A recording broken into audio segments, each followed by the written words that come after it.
In this video, I'm going to show you how to create and use bookmarks in Microsoft Word. Let's open a Word document. As you can see, this is a pretty big document. You can get lost in the document pretty easily.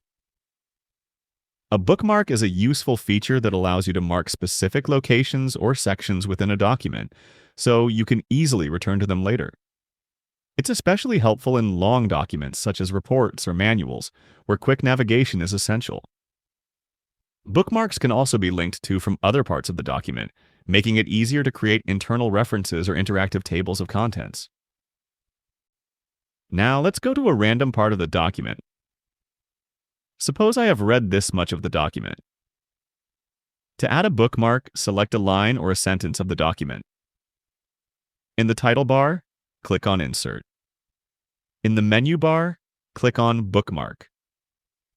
Now you have to give a name to your bookmark. Let's name it Yellow, for example. Now click on Add. Let's go back to the top of the document. If I go to the Bookmarks menu again, you can see that the bookmark I saved is available here. While selecting the bookmark, click on Go To and the part will appear where you saved your bookmark. You can save a picture as your bookmark also. Just like before, select the picture and go to the Bookmark menu. Name your bookmark and click on Add. Now if I go to the Bookmark menu, select the Picture bookmark. You can see that the picture part is appearing in the document. Following these steps, you can create and use bookmarks very easily. Feel free to reach out if you encounter any issues during the process.